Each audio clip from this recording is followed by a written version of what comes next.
Good afternoon, YouTube friends. This is Jim, back to you with another video. Thank you for visiting my channel, Off-Grid Living with the Bennetts.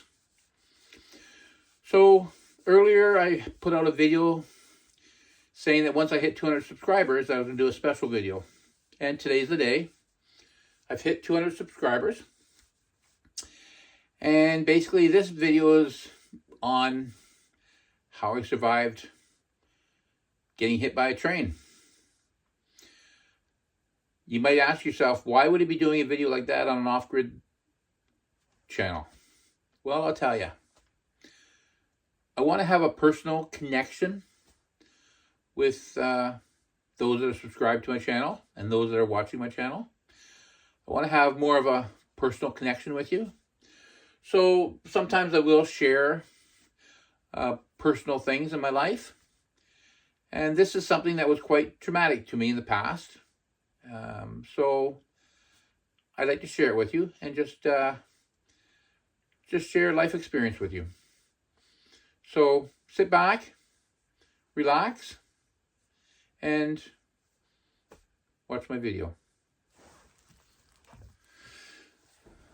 Well, in 1988, I was only 28 years old. I was self-employed, and I had my own business, basically a tree service. And so, little did I know that that day I would be spared from a horrific accident involving a Toyota Corolla and a Via Rail train. So basically what happened was I left my house in the evening, probably around supper time. And my wife and my 4 children, they were out of town at a birthday party for a nephew. So I was by myself for a couple of days, and then I was going to meet up with them towards the end of the weekend. So this particular day, I was driving down a gravel road, and I had an old Toyota Corolla, rickety old car, and I don't think there was any carpet on the floor, so it was just steel. And as I'm going down the gravel road, the stones are hitting the bottom of the car. I've got the radio on, and I'm sort of not paying attention. I'm heading out to quote a job. And so, to my right in the field was a cornfield. And it was a rolling cornfield. And ahead of me was an unmarked railroad crossing. And all down that railroad crossing, there were hydro poles. I don't think they're for hydro. They're probably from years back. They weren't probably in use. And they weren't really super tall. They were taller than what a train is, but they weren't super tall. But I couldn't even see them as I'm driving down the road because of the rolling hill and the cornfield. So, daydreaming along, heading out to quote a job, and I heard this noise. And when I heard it, I looked to my right.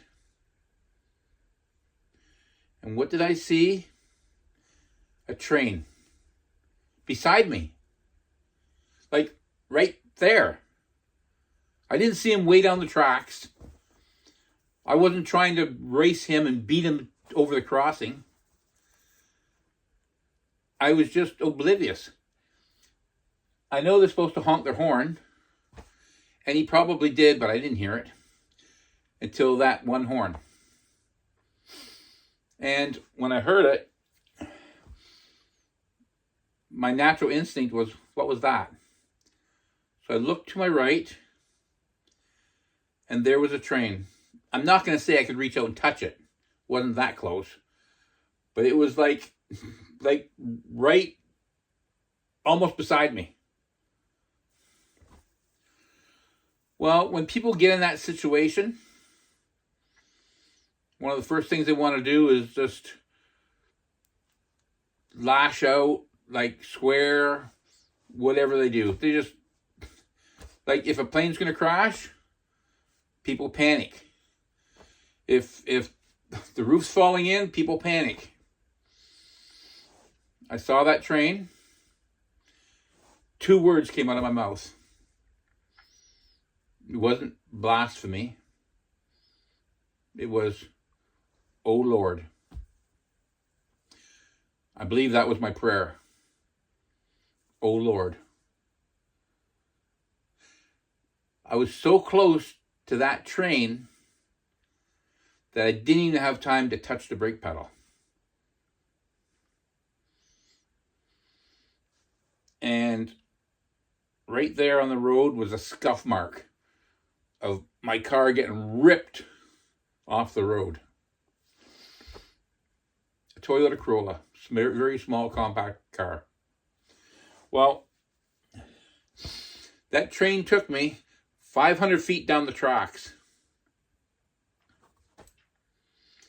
And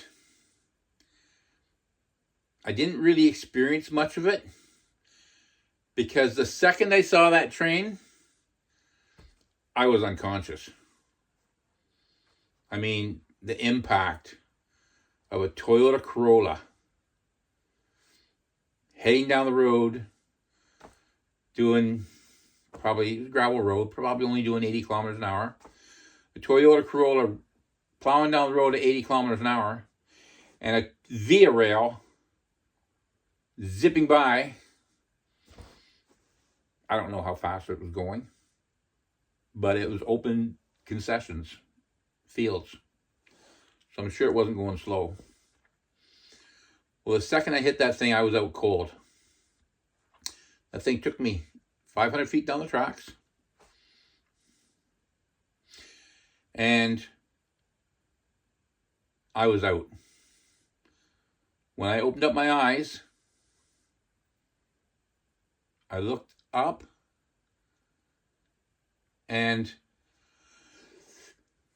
the conductor of the train was leaning over me, sweating, because he just stopped that train way down the tracks and ran all the way back.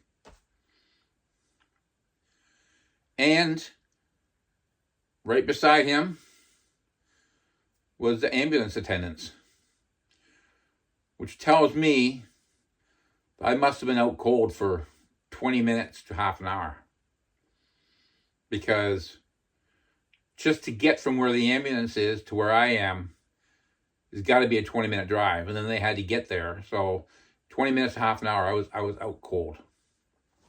So what happened was,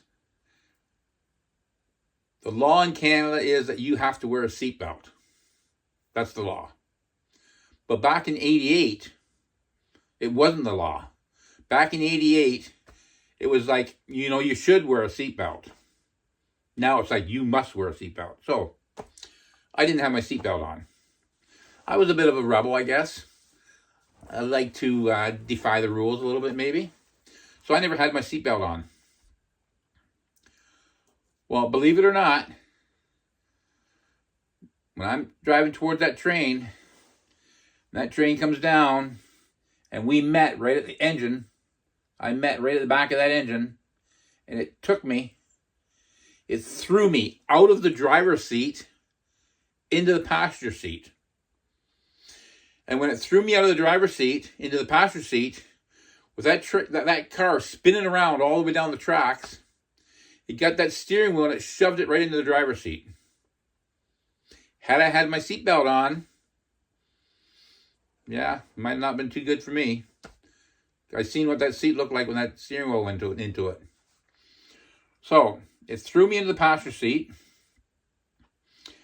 and just the weight of me being thrown over and pushed into the passenger seat, the seat busted, and I was laying down.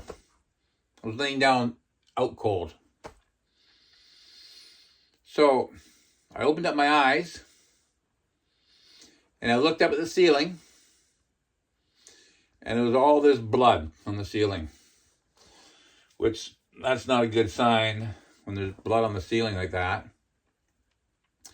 So I reached my hand up to my forehead, and what had happened is when it threw me from the driver's seat into the passenger seat, my head hit the mirror, and the mirror busted, and little tiny pieces of glass got stuck in my head, and it must have bounced off the ceiling. I don't know. But there were no scars, no stitches, no injuries to my head. Just little tiny pieces of glass. So now I'm laying in the passenger seat. I cannot feel my legs. And it's like, that's not a good thing. I've been out cold for 20 minutes, half an hour. I can't even feel my legs. So I said to the ambulance attendant, like, are my legs there? He says, yeah. I says, well, am I going to be able to walk again? He says, yeah. Very calm and everything. I thought, oh, trying to reassure me. I had no idea what was going to happen when I sat up. So I'm laying there. He puts his hand behind me and lifts me up forward because they got to pull me out. And the whole car is destroyed. The engine's gone. Transmission's gone. Wheels are gone. Front's caved in. Back's caved in. And I'm sitting in a box, laying down in the passenger seat. So he helps me up, and I sit up, and I take a look, and the firewall came in and pushed tight against my legs. Like, pushed tight. And my legs were crammed up into a little space. And of course, being there for half an hour, I lost feeling in my legs. You can imagine if you kneeled on your legs and you just sat there for half an hour, like, or whatever. If your leg falls asleep or whatever. That's essentially what happened to me. So I had a cut on my leg, and the cut was about this long, and it barely broke the skin. The amazing thing is that when I sat up and I looked, both feet were sitting perfectly on gravel, on the railroad bed, on gravel. Not on the floor of the car, on gravel. When that car stopped, it could not have stopped at a better time. I honestly believe that when I called out to God and I said, "Oh Lord," I honestly believe that was my prayer and He answered it. So, they take me down the railroad tracks. I had a sore neck, and I was in that stretcher. And you can imagine what it's like to take a stretcher on wheels all that distance down railroad tracks. I mean, it was very, very uncomfortable. So they put me in the ambulance, and they take me to the hospital. They put me in that stretcher, and I'm laying on a stretcher in the hospital, and they take me to the sink, and the sink is just a little bit higher than the stretcher, and they hit my neck on the edge of that sink, and my neck was already so sore, and they hit that there, and it's like, wow, that hurts. So they're proceeding with x-rays and all that kind of stuff. Meanwhile, it just so happens that the doctor who was on call was a very good friend of ours. he went to our church. And so he called my wife. And he says, Virginia, I just want you to know that your husband's at the hospital and he's been in a motor vehicle accident. Well, my wife was like beside herself. So let's back up a speck more. The police officer at the train track said to me, he said, was there anybody else in the car with you? Because with me having 4 boys, back then seatbelts weren't quite as much of an issue as they are now. Well, they weren't an issue at all. So I had car seats and I had backpacks and I had school papers and crayons, and that stuff was spewed all over the place. And as I'm being wheeled down the tracks, I can see these guys out in the ditches on both sides of the tracks looking to see if there's anybody else in the ditch. But anyways, back to my story. So I'm in the hospital and he says to my wife, he says, your husband's been in a motor vehicle accident. So he got her calmed down and she asked the question that really should have been asked. She said, how are the people in the other vehicle? Well, our doctor didn't really come out and want to say it, so he sort of worked around it and everything's fine, but no, how are the people in the other vehicle? Well, it wasn't a vehicle, it was a train. Well, she lost it. So anyways, my brother-in-law loaded my wife and my 4 kids in his vehicle and brought them all back home. They kept me overnight. And the next morning, I got up and I walked out of the hospital. I didn't have a car anymore. My one son, he was quite young. He says, Dad, are you going to be able to get the car fixed? There's no way you're going to fix that car. Like, there was no tires on it. There was no engine. There was no transmission. There was nothing. It was gone. It was just a big hunk of scrap. So that's just one of my stories. I honestly believe that God intervened that day and spared my life. And like I say, I'm just trying to have more of a personal contact with my subscribers and my people that visit my channel. So I just want to share this story. So anyways, you guys have a great day. And just remember, you're not in total control of your life. You never know what tomorrow is going to bring. You never know what today is going to bring. Have a great day.